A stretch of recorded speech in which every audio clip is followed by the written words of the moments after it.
The S&P market ended up going nowhere this week, but don't expect that to continue in September and October.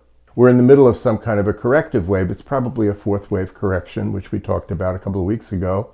And it will probably end either early or mid-September, after which a dramatic rally is expected, probably a fifth wave rally, probably very large.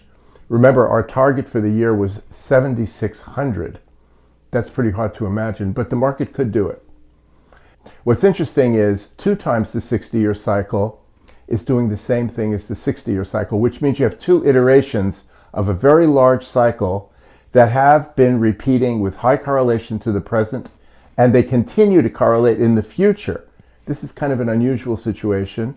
If it continues, you can see what might be the next 5 years of the market action, because they both agree, they generally agree pretty much all the way until 2030 or longer. So it's an interesting anomaly that happens to be lining up right now. So that's kind of the lay of the land for the next month or two. After Labor Day, expect things to heat up dramatically. There's too much going on. There's so many astrological events that are all happening within a few weeks of each other that it's difficult to even isolate one thing or another thing. They're all there.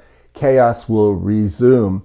And in the past, with this particular set of configurations, with the Jupiter Rahu position, the Saturn Rahu position, which triggered the rally on April 20, which triggered the rally on April 23rd. These time periods align with extreme, mostly political and extrinsic events that have nothing to do with economics that could be coming up in the next few months, including major wars that happened.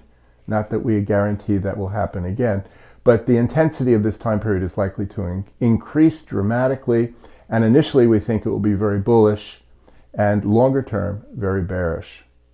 That's the story.